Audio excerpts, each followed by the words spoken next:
Hello students, class आप लोग का स्वागत है। इस क्लास मैथमेटिक्स में class 10th 11th and 12th का कंप्लीट कोर्स करिए फ्री में। बुक आपका एनसीईआरटी केसीसी ना आरएसएल एआरडी शर्मा ये सब सारे बुक का सॉल्यूशन दिया हुआ थ्योरम के साथ, जो बहुत ही आसान मेथड से एक एक क्वेश्चन का सॉल्यूशन है थ्योरम के साथ। तो देखो अब हम लोग को पढ़ना क्या ना, 2011 से लेकर 2025 तक में जितना सारा क्वेश्चन पूछा हुआ था सारे क्वेश्चन का सॉल्यूशन देखेंगे, ऑब्जेक्टिव प्लस में सब्जेक्टिव। तो अब हम लोग 3 टॉपिक कंप्लीट कर चुके हैं। अब चौथा टॉपिक देख रहे हैं क्या ना, मैट्रिक्स, जिसको हिंदी बोलते हैं आव्यूह। अब आव्यूह में क्या ना, अब आव्यूह का पहला हम लोग देखते हैं क्वेश्चन क्या ना, ऑब्जेक्टिव का। आव्यूह ए और बी दिया हुआ और क्रय इतना बराबर है तो लैम्डा का मान ज्ञात करो। अब इतना क्या है, ए स्क्वायर बराबर बी। ए स्क्वायर मतलब ए को 2 बार लिखा जाता है, लैम्डा और 0 1 1 इंटू, फिर से ए लिखो, लैम्डा 0 1 1 बराबर बी लिख दो। बी क्या गिवन है जी, 1 0 और 1 2 और 1 एक गिवन है। अब ये दोनों आव्यूह को क्या कर दीजिए, गुना कर दीजिए। गुना जानते पहला रो पहला कॉलम, तो लैम्डा इंटू लैम्डा क्या हो जाएगा, लैम्डा स्क्वायर, और फिर 0 इंटू 1 0, फिर इसको इसके साथ गुना कर दीजिए तो क्या आ जाएगा, 0 प्लस में 0। अब दूसरा रो पहला कॉलम साथ, तो लैम्डा प्लस में 1, फिर इसको इसके साथ कर दो, 0 प्लस में 1 बराबर 1 0 2 1, ये आ गया। अब इसको लिख सकते हैं लैम्डा स्क्वायर और 0 लैम्डा प्लस में 1 और यहाँ पे 1 बराबर में 1 0 2 1। अब दोनों कैसा आव्यूह है, बराबर आव्यूह, दोनों बराबर आव्यूह है। तो आप लैम्डा स्क्वायर बराबर 1 भी बोल सकते हैं, लैम्डा प्लस 1 बराबर 2 भी बोल सकते हैं। तो हम लोग लिख दो लैम्डा प्लस 1 बराबर 2, तो लैम्डा बराबर इसको इधर घटाओ तो क्या आ जाएगा 1 1, तो लैम्डा का मान क्या आ गया 1। तो इस तरीके से क्वेश्चन नंबर हम लोग क्या ना फर्स्ट सॉल्व करते हैं। तो इसको नोट करते हैं, फिर देखते हैं क्वेश्चन नंबर इसका दूसरा। तो देखो क्वेश्चन नंबर दूसरा में करा कि यदि ए दिया हुआ है तो इसमें से कौन ऑप्शन होगा जरा बताओ। तो ए दिया हुआ है तो इसका क्या ना डिटरमिनेंट निकालो। अगर डिटरमिनेंट कैसे निकलता है, 1 इंटू 1 1, 0 इंटू 0 तो 0, तो ये आ गया 1, तो डिटरमिनेंट का मान आ गया 1, मतलब डिटरमिनेंट का वैल्यू 0 नहीं आया। तो जब 0 नहीं आता तब इस आव्यूह का प्रतिलोम क्या है, अस्तित्व है। तो इसका लिख देंगे ये इनवर्स अस्तित्व है, कहेंगे यस अस्तित्व है। क्यों, क्योंकि determinant A does not equal to 0, determinant का मान 0 के बराबर नहीं आता, इसलिए इसका अस्तित्व है। करे अस्तित्व नहीं है या नन ऑफ दिस, तो इसका अस्तित्व है। बस हो गया आंसर। तो जब इस तरह से कहे कि अस्तित्व है या नहीं है या 0 है तो डिटरमिनेंट निकालोगा। डिटरमिनेंट का मान 0 नहीं आया तो कहेंगे क्या है, इसका अस्तित्व है, मतलब इनवर्स संभव है। देखो क्वेश्चन नंबर दूसरा में करा है ए बी दिया हुआ, करा ए बराबर बी तो अल्फा का मान बता। ये दोनों आव्यूह क्या है, बराबर, ए बराबर बी है तो ए का मान कितना है जरा बताओ, 4 अल्फा 0 5 1, और बी क्या है 16 0 5 1, ये है। दोनों कैसा आव्यूह है, बराबर आव्यूह मतलब 4 अल्फा किसके बराबर होगा, 16 के बराबर। तो इसको काट दो तो अल्फा बराबर क्या आ गया 4, तो इसमें ऑप्शन देखो क्या हो जाएगा सी। तो इस प्रकार से क्वेश्चन नंबर हम लोग तीसरा देखते हैं। अब देखते हैं इसका क्वेश्चन नंबर चौथा। तो क्वेश्चन नंबर देखो चौथा में करा कि दो आव्यूह द्वारा, दो आव्यूह का क्या ना यहाँ पे जोड़ दें, दोनों आव्यूह को जोड़ेंगे तो क्या आएगा। तो दो आव्यूह का जोड़ हम लोग जानते हैं क्या होता है, किस तरीके से। तब ये 1 जुड़ेगा किसके साथ, 0 के साथ, तो 1 आएगा। 0 जुड़ेगा 1 के साथ तो 1, फिर 0 और प्लस 1 क्या आएगा 1, 1 प्लस 0 1, ये आ गया। तो इसमें देखो ऑप्शन कौन मैच कर गया, डी मैच कर गया। सो तो इन दोनों को जोड़े तो ये आया, ये मैच कर गया डी सी। अब ये पांचवा में करा कि आप ये दिया हुआ, तब करा कि ए क्यू बताओ। ए क्यू मतलब ए को कितना बार गुना करना, 3 बार। तो पहले तो हम लोग निकाल लो क्या ना ए स्क्वायर मतलब ए इंटू ए कितना बार लिखो, 2 बार। तो लिख दो 1 -1 और 1, फिर 1 -1 -1 1। अब इसको गुना कह लो, तो गुना तो सब जानते हैं कैसे करते हैं, पहला रो पहला कॉलम के साथ, तो 1 और प्लस में 1 हो जाएगा, फिर इसको इसके साथ गुना करो तो -1 -1, दूसरा रो पहला कॉलम -1 -1, दूसरा रो दूसरा कॉलम +1 ये आ गया। यहाँ लिख लेते हैं, मतलब ए स्क्वायर बराबर क्या आ गया, 2 -2 2, ये आ गया। देखो ए स्क्वायर बराबर, अब हमें निकालना क्या ना ए क्यू मतलब ए स्क्वायर इंटू क्या ए, ए स्क्वायर पता है 2 माइनस में 2 और माइनस 2 2 और ए का वैल्यू रख दो 1 माइनस 1 माइनस 1 1। अब ये दोनों आबी को गुना करो, पहला रो पहला कॉलम, तो ये आ जाएगा 2 और प्लस में 2, फिर इसको इसके साथ गुना कर दो, इसको इसके साथ गुना करेंगे तो माइनस 2, फिर इसको इसके साथ गुना करेंगे तो माइनस 2, इसको साथ तो प्लस 2 ये आ गया। अब यहाँ पे जोड़ लो ए क्यू बराबर क्या, जरा बताओ, +4 -4 +4 यही आएगा जोड़ने के बाद।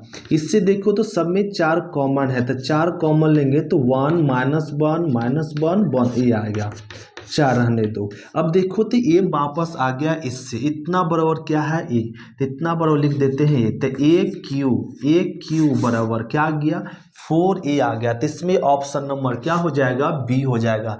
जब ए दिया हुआ और कहेगा ए तो ए क्यू बराबर क्या होगा 4a होगा। कैसे होगा ये हम लोग देख लिया अभी क्वेश्चन। अब देखते क्वेश्चन नंबर क्या ना 6, तो इसको नोट कर लेते फिर देखते 6। तो क्वेश्चन नंबर देखो 6 में करा कि आव्यूह ए दिया, करा कि यह आव्यूह बताओ क्या होगा, विषम सममित आव्यूह एकांक आव्यूह की नन ऑफ दी, जिसमें इनमें से कोई नहीं सो। तो ये सममित आव्यूह कब कहेंगे, जब इसको डैश करे और ट्रांसपोज करने के बाद यही आव्यूह आए तो कहेंगे सममित आव्यूह। विसम्मित कब कहेंगे, जब इसका डैश करो और डैश करने के बाद यही आव्यूह आए, क्या लगा के, माइनस लगा के, तो कहा जाता है विषम सममित आव्यूह। एकांक आव्यूह किसे कहेंगे, जिसके विकर्ण अवयव एक हो और शेष अवयव 0 हो तो कहेंगे एकांक आव्यूह। तो देखो इसमें शेष अवयव तो एक है नहीं, तो एक विकर्ण अवयव एक है नहीं, तो ये तो एकांक आव्यूह होगा नहीं। सो अब सममित आव्यूह या विसम्मित आव्यूह चेक करो, तो इसको चेक करो, इसको ट्रांसपोज कीजिए ना, पहला रो पहला कॉलम बदलते हैं AHG, दूसरा रो को दूसरा कॉलम बदलते हैं HBF, तीसरा रो को तीसरा कॉलम में चेंज करते हैं GFC। देखो अब बदल दिया, बदलने पे भी देखो सेम टू सेम यही आ गया, तो कह सकते हैं कौन सा आव्यूह है, सममित आव्यूह, राइट। देखो अभी चेंज किए, फर्स्ट रो को फर्स्ट कॉलम में, सेकेंड रो को सेकेंड कॉलम में, थर्ड रो को थर्ड कॉलम में, बदलने पे भी वही आया था कि इसको क्या कर देंगे, सममित आव्यूह, ये हो गया। अब 7वां में करा कि एक मैट्रिक्स मतलब आव्यूह दिया हुआ ए बरो इतना, तो विषम सममित आव्यूह है, तो इसमें विषम सममित आव्यूह कब होगा, तो विषम सममित आव्यूह कहेंगे जब AIJ बराबर माइनस में AJ आया है, माइनस या ए डैश बराबर क्या हो माइनस ए, तब कहेंगे विषम सममित आव्यूह। तो विषम सममित आव्यूह के लिए ऑप्शन नंबर क्या हो जाता, बी। अगर विषम के जगह पे खाली सममित बोलता तो ऑप्शन सी होता, लेकिन बोल दिया विषम सममित में माइनस लगा के आना चाहिए। तो ये हो गया क्वेश्चन नंबर 6 और 7। अब देखते हैं क्वेश्चन नंबर हम लोग 8।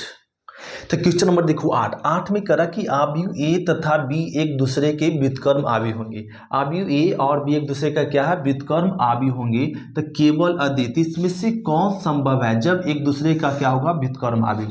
जब आव्यूह ए और बी एक दूसरे का व्युत्क्रम होगा तो क्या होगा, ऑप्शन ए होगा या तो ऑप्शन नंबर डी होगा। जब ए और बी एक दूसरे का व्युत्क्रम आव्यूह होगा तो इसमें ए बी बराबर बी ए इक्वल टू क्या होगा, आई होगा, तभी एक दूसरे का व्युत्क्रम आव्यूह होता है। तो याद हो गया। अब 9 में क्या करा कि 3 × 3 कोटि के ऐसे आव्यूह की कुल कितनी संख्या होगी जिनकी प्रत्येक प्रविष्टि 0 या 1 है। तो कितनी संख्या होगी, कितना अवयव है जी, 0 या 1 मतलब 2 अवयव है, एक और एक, कितना अवयव, 2 अवयव। कितना ऑर्डर का बोला है, तो 3 × 3 कोटि का, तो 3 × 3 कोटि लिख दो, 2 पर पावर 9, 2 पर पावर 9 मतलब 512, तो 512 ये हो गया ऑप्शन नंबर ए। इस तरीके से अब 10वां में देखो क्या दिया हुआ, AIJ M×N एक वर्ग आव्यूह। ये जो है आव्यूह को ऐसे सूचित करते हैं, तो ये कौन सा आव्यूह कहलाएगा, सो पूछ रहा है। ए वर्ग आव्यूह है, तो वर्ग आव्यूह कब होगा, जब M बराबर N मतलब रो और कॉलम की संख्या बराबर हो तो उसे हम लोग कहेंगे क्या, वर्ग आव्यूह। तो इसके वर्ग आव्यूह के लिए क्या होना चाहिए, रो बराबर कॉलम मतलब M बराबर N होना चाहिए, तब कहेंगे वर्ग आव्यूह। तो ये हो गया ऑप्शन नंबर ए। तो क्वेश्चन नंबर 8, 9, 10 कंप्लीट कर लिए। अब देखते हैं क्वेश्चन नंबर 11, तो इसको नोट कर लेते हैं फिर देखते हैं 11। तो क्वेश्चन नंबर 11 देखो, 11 में करा कि यदि ए कोटि 2 का व्युत्क्रमीय अवयव हो तो डिटर्मिनेंट ए इनवर्स बराबर बताओ। तो डिटर्मिनेंट ए इनवर्स, तो डिटर्मिनेंट ए इनवर्स बराबर ऑप्शन नंबर क्या हो जाएगा बी। तो जब आपका कोई अवयव ए 2 कोटि का हो या 3 कोटि किसी भी कोटि का हो और कह दे डिटर्मिनेंट DET मतलब क्या डिटर्मिनेंट है, डिटर्मिनेंट ए इनवर्स बराबर यही मतलब होता है कि 1 बटा डिटर्मिनेंट ए होता है। तो ये आपको ध्यान रखना पड़ेगा। क्वेश्चन नंबर 12 देखो, 12 में करा कि ये 3 × 3 कोटि का व्युत्कर्णीय वर्ग अवयव है। ये कैसा अवयव है, व्युत्कर्णीय वर्ग अवयव है। तो एडजॉइंट डिटर्मिनेंट ए, तो एडजॉइंट डिटर्मिनेंट ए बराबर हो जाएगा डिटर्मिनेंट ए कितने ऑर्डर का है जी, 3 × 3 ऑर्डर का। था यहाँ पे 3 - 1 हो जाएगा, 3 - 1 मतलब 2। तो इसमें ऑप्शन नंबर क्या हो जाएगा और बी हो जाएगा। सो अगर यहाँ पे ही रहता 4 × 4 ऑर्डर का तो ये लिख सकते थे एडजॉइंट डिटर्मिनेंट ए, तो 4 ऑर्डर का होता डिटर्मिनेंट ए, 4 में 1 सब्ट्रैक्ट कर देते तो डिटर्मिनेंट ए क्यू हो जाता। सो बात समझ गए होंगे। अगर 5 × 5 ऑर्डर का रहता तो क्या होता 5 - 1 तो 4 हो जाता है इसलिए। लेकिन यहाँ कितना ऑर्डर का है 3 × 3 ऑर्डर का, तो ये डिटर्मिनेंट ए स्क्वायर हो जाएगा। तो ये ऑप्शन नंबर बी। अब देखो क्वेश्चन नंबर 13 आपको याद रखना पड़ेगा, ये आपका प्रॉपर्टीज है डिटर्मिनेंट मैट्रिक्स में पढ़ने का। क्या कि ए और बी समान कोटि के एक सममित अवयव है। ए और बी क्या है, समान कोटि के सममित अवयव है। तो A B minus B minus B A क्या अवयव होता है, एक विषम सममित अवयव। क्या होता है, विषम सममित अवयव। इसी क्वेश्चन में देखो एक और समझाते हैं कि ए और बी समान कोटि के सममित अवयव हैं। तो ए बी प्लस में बी ए रहता तब तो क्या कहला जाता, सममित अवयव। लेकिन यहाँ पे क्या है, ए बी माइनस बी ए है, ए बी माइनस बी है तो विषम सममित अवयव होगा, ए बी प्लस बी ए रहता तो सममित अवयव होता। ऑप्शन ए है। तो इस तरीके से ऑप्शन नंबर क्या होगा, ए। ये हो गया क्वेश्चन नंबर 13। अब हम लोग समझते हैं क्वेश्चन नंबर 14। तो इसको नोट करते हैं फिर देखते हैं 14। तो क्वेश्चन नंबर 14 देखो, 14 में दिया हुआ ए तो निम्नलिखित में से कौन सा ए डैश के समान होगा, मतलब अवयव ए दिया हुआ। तो इसका जब हम लोग डैश करेंगे तो ए डैश मतलब क्या होता है, पहला रो पहला कॉलम बदलेगा 1 2 3, फिर दूसरा रो दूसरा कॉलम में चेंज होगा 4 5 6, ये हो गया लो। तो इस मैट्रिक्स का ट्रांसपोज ये होगा। तो ये डैश इतना आएगा। तो ये डैश देखो इसमें कोई ऑप्शन मैच कर रहा है, ऑप्शन नंबर कौन सा मैच कर गया, सी से। अब 15 में करा निम्नलिखित अवयव में से कौन 3 × 3 कर्व एक एकांक अवयव है। 3 × 3 कोटि का क्या ना इकाई अवयव। इकाई अवयव जिसके कहते हैं जिसके विकर्ण अवयव 1 1 हो और शेष अवयव क्या हो 0 हो। देखो ये विकर्ण अवयव क्या होना चाहिए, 1 1 होना चाहिए और शेष अवयव 0 होना चाहिए, तब कहलाता है क्या, एकांक अवयव। तो इसमें कोई ऑप्शन देखो, ऑप्शन किससे मैच कर रहा है, बी से मैच कर रहा है। नहीं, ये ऑप्शन बी से मैच कर रहा है तो ऑप्शन क्या होगा, बी। तो इस प्रकार से क्वेश्चन नंबर 15 सॉल्व करते हैं। अब देखते हैं क्वेश्चन नंबर 16। तो इसको नोट करते हैं फिर देखते हैं 16। तो क्वेश्चन नंबर देखो 16 में ए बी दिया और कर इसमें 2a + 3b बराबर क्या होगा 100। तो ए में कितना गुना करो 2, तो ए में 2 गुना करो, 2 गुना करेंगे मतलब 3 दूना 6, 6 दूना 12, 5 तिया 15, 4 दूना 8, ये हो गया। अब प्लस बी में कितना गुना करना होगा 3 गुना करो, तो 7 तिया 21, 8 तिया 24, 5 तिया 15 और 6 तिया 18, ये आ गया 100। तो हम लोग मिल लिया 2a + 3b निकाले। अब ये दोनों मैट्रिक्स को जोड़ लो, तो दोनों अब 6 और इसको जोड़ेंगे तो क्या आएगा 27 और इसको जोड़ लीजिए तो 6 और 3 36 आ गया। 15 15 जोड़ो तो 30 और इसको जरा जोड़ लो तो क्या आएगा ना प्लस में 10। देखो इसमें कौन सा ऑप्शन मैच कर गया, तो ऑप्शन नंबर तो इसमें कोई नहीं मैच कर रहा है जी, कोई नहीं मैच कर रहा है। सॉरी, एक इसमें गुना करना 5 दूना 10 ही आएगा, राइट। सॉरी यहाँ पे गलती कर दी, ये मिल जाएगा इसमें 25 मिल गया। अब देखो इसमें कोई ऑप्शन मैच कर गया, क्या मैच कर गया, ऑप्शन नंबर बी, ये हो गया। अब ए में 2 मल्टीप्लिकेशन करना था, 2 मल्टीप्लिकेशन किए। अब बी में 3 मल्टीप्लिकेशन करना था, 3 गुना कर दिया, अब जोड़ दिए, ये आ गया। ये सबको बनाने आता होगा भी। क्वेश्चन नंबर 17 देखो, अब इतना बराबर ए है तब इसमें करा x y का मान इसमें से कौन होगा। तो इसमें 2 है तो 2 को पहले गुना कर लो, कितना जगह 6 और 4 दूना 8 और 5 दूना 10 और 2x प्लस और ये 1/1 0 1। अब बराबर में क्या है 7 0 10 और 5, यही है। अब ये दोनों आबी को जरा जोड़ लो, जोड़ेंगे तो क्या आएगा जी 7 आएगा। यहाँ जोड़ेंगे तो 8 + 22 आएगा, राइट है। इसको जोड़ो तो 10 और इसको जरा जोड़ लो तो मिल जाएगा 2x + 1। अब बराबर में 7 0 10 5, ये हो गया। अब यहाँ देखो, अब क्या कर सकते हैं, 7 7 के बराबर कर सकते हैं। 8 + 22 बराबर क्या होगा 0, ये 0 के बराबर। 10 10 के बराबर, ये मिल जाएगा 2x + 1।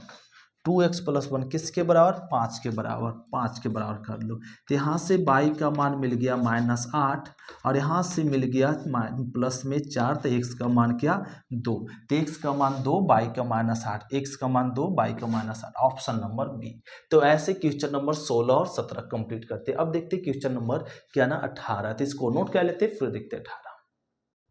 तो क्वेश्चन नंबर 18 देखो, ए दिया और करा a + a डैश बराबर i है, a + a डैश बराबर i2 है, तो अल्फा का मान बताओ। तो a आप यू a लिख दो, क्या है cos alpha minus sin alpha sin alpha, फिर क्या cos अल्फा a है प्लस a डैश इसका डैश जानते हैं, पहला रो क्या में बदल जाएगा, पहला कॉलम में बदलेगा। लो पहला रो पहला कॉलम बदल दे, फिर दूसरा रो दूसरा कॉलम बदल दो, तो sine alpha cos alpha change कर दे बराबर। आई मतलब i2 मतलब होता है 1 0 0 1, जिसके विकर्ण अवयव एक से अवयव 0, ये हो गया आई। अब दोनों आबी को जरा जोड़ो, तो कॉस अल्फा क्या होगा 2 cos alpha minus sine alpha plus sine alpha 0 plus sine alpha minus sine alpha 0 और एक एक क्या हो जाएगा 2 cos अल्फा बराबर क्या है बताओ जी 1 0 0 1 ये है। अब इतना बराबर हो जाएगा 1, तो ये लिख दीजिए 2 cos अल्फा इक्वल टू क्या 1, 2 cos अल्फा इक्वल टू 1। तो cos अल्फा बराबर 1/2, तो cos अल्फा। अब बताओ cos है तो cos कितना डिग्री का वैल्यू 1/2 होता है 60 डिग्री का, तो cos कैंसिल, अल्फा बराबर हो गया 60 और 60 का रेडियन होता है π/3, तो इसमें आपका ऑप्शन क्या हो जाएगा बी, इस तरीके से। तो 60 का रेडियन π/3 होता है। तो ये क्वेश्चन नंबर 18 हो गया। अब देखते हैं क्वेश्चन नंबर 19। तो क्वेश्चन नंबर देखो 19 में करा कि यदि a एक वर्ग आव्यूह हो तो a + a डैश क्या होगा। तो a एक वर्ग आव्यूह है तो a + a डैश एक सममित आव्यूह होता है। कौन सा आव्यूह होता है, सममित आव्यूह। अगर इसी में एक ऑब्जेक्टिव और समझो, a - a डैश कहता, तो a - a डैश कहता तो क्या हो जाता विषम सममित आव्यूह, लेकिन यहाँ पे क्या पूछा a + a डैश था सममित आव्यूह होगा। 20 में क्या करा बाबू देखो, यदि a एक 3 × 3 कोटि का आव्यूह हो ताकि a² बराबर a है, a² बराबर a है, तो इतना बराबर बताओ इसमें से कौन होगा। तो a + b की होल क्यूब समझ लो, इसको क्या समझ लो a + b की होल क्यूब। तो a + b की होल क्यूब का फॉर्मूला क्या होता है a³ प्लस में b³ अब प्लस में 3a² b के जगह पे i है, अब प्लस में 3ab² लो ये लिख दिए a + b की होल क्यूब के अनुसार तोड़ दिए, माइनस में 7a है। अब जरा इसको हल कर लो, a क्यूब को लिख सकते हैं a² × a, यस लिखा जा सकता है। आई क्यू को ना आई को कितनों बार गुना करो तो आई आता है। i3 मतलब थर्ड ऑर्डर का है, 3 रो 3 कॉलम का, इसलिए i3 लिखते हैं। तो 3a² मतलब क्या लिख सकते हैं a² बराबर a, तो ये लिख दिए इंटू i3 लिख दो और प्लस में 3a। अब i को ना कितनों बार गुना करो i आएगा, माइनस में 7a। अब देखो a² पर क्या लिख सकते हैं a, तो a × a प्लस में i3 यहाँ पे क्या हो गया, अब किसी भी आव्यूह को i से गुना करेंगे तो वही आव्यूह आता है, राइट। अब देखो किसी भी आव्यूह को i से गुना करेंगे तो वही आव्यूह आएगा, अब माइनस में 7a ये आ गया, यहाँ तक ठीक है। अब देखो इधर लिख देते हैं, तो a × a क्या होगा a² का मान फिर से क्या दे सकते हैं a, तो a² × a² का मान क्या होगा a दिया हुआ है। अब देखो प्लस में यहाँ पे क्या हो गया i3, अब 3a क्या हो जाएगा 6a, तो 6a अब प्लस में और देखो ना 6a और -7 है, तो क्या लिख सकते हैं -a डायरेक्ट लिख दो -a। अब ए प्लस ए माइनस ए कट गया, क्या बच गया I3। तो इसमें ऑप्शन नंबर होगा ए। इस तरीके से इसका मान ज्ञात करते, मतलब ए प्लस बी के होल क्यों तोड़ दिया गया और 7 ए को रहने दिए, और ए स्क्वायर के जगह पर ए रखना था, ए स्क्वायर जगह पे ए रख लिए, बाकी सॉल्व हो गया। तो क्वेश्चन नंबर 20 कंप्लीट कर लिया। अब देखते हैं क्वेश्चन नंबर 21, इसको नोट करते हैं फिर देखते हैं 21। क्वेश्चन नंबर देखो 21 में करा कि ए एक व्युत्क्रमी आव्यूह है जिसका क्रम 2 इंटू 2 है, तो एट ज्वाइंट ए, तो डिटर्मिनेंट एट ज्वाइंट ए बराबर इसमें क्या होगा जरा बताओ। तो अब अगर 2 इंटू 2 ऑर्डर का है तो डिटर्मिनेंट क्या हो जाएगा, ए होगा, इसमें ऑप्शन नंबर बी हो गया। तो अभी अभी हम लोग क्या ना क्वेश्चन देखे थे, आगे क्वेश्चन में क्या ना कि यहाँ पे बताया 3 इंटू 3 ऑर्डर का था, तो adjoint determinant adjoint A बराबर हुआ था स्क्वायर। अब स्क्वायर 2 इंटू 2 ऑर्डर का है, तो यहाँ पे 2 में एक घटेगा तो क्या मिलेगा, डिटर्मिनेंट ए मिलेगा, तो ऑप्शन होगा बी। तो हम लोग क्वेश्चन रिपीटेड है, समझ गए होंगे। अब देखो क्वेश्चन नंबर 22 भी रिपीटेड है। आव्यूह ए और बी, क्या आव्यूह दिया हुआ, 2 आव्यूह दिया हुआ, और इसमें करा दोनों आव्यूह का जरा सम बता। तो दोनों आव्यूह का जोड़ a प्लस बी, तो दोनों आव्यूह का जोड़ हम लोग जानते हैं, 9 जुड़ेगा 11 से तो क्या होगा 20, 10 जुड़ेगा 10 से तो 20, 10 9 11 जुड़ेगा 9 से तो क्या मिलेगा 20, 12 जोड़ 8 क्या 20, 13 जोड़ 7 क्या मिलेगा 20, 14 जोड़ 6 20, 20 तो ऑप्शन नंबर क्या मैच कर गया, ए। तो इस तरीके से क्वेश्चन नंबर 22 तक कंप्लीट कर लिए। तो क्वेश्चन नंबर 23 से हम लोग मिलेंगे नेक्स्ट क्लास में। आज क्लास इतने तक, थैंक यू स्टूडेंट, शुक्रिया, फिर मिलते हैं नेक्स्ट क्लास में, बाय स्टूडेंट।